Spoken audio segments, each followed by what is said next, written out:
Nakita na naman nga ako sa Lazada at ito yung pag-paint by number. Sa mga kagaya ko walang talent mag-paint, ito yung perfect para sa atin lahat. So ayun na nga, nabudol na naman ng lola nyo sa napa-order ako. Itong package na to may kasama na siyang parang easel. Easel ba ang tawag dito?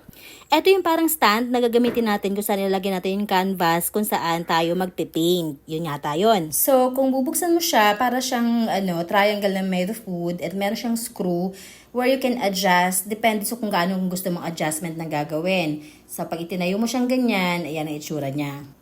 Siyempre, kasama dyan sa package yung mga paint brushes na dalawa, yung mga acrylic paint, may number na siya, and also yung model na pagagayahan mo ng iyong painting. Ayan yung mga numbers. Yan, susundin mo lang kung ano yung number nandyan, corresponding doon sa number ng mga pintura. And just like that, tapos ang ating painting. If you want to try something like this, link in bio, in description, or comment.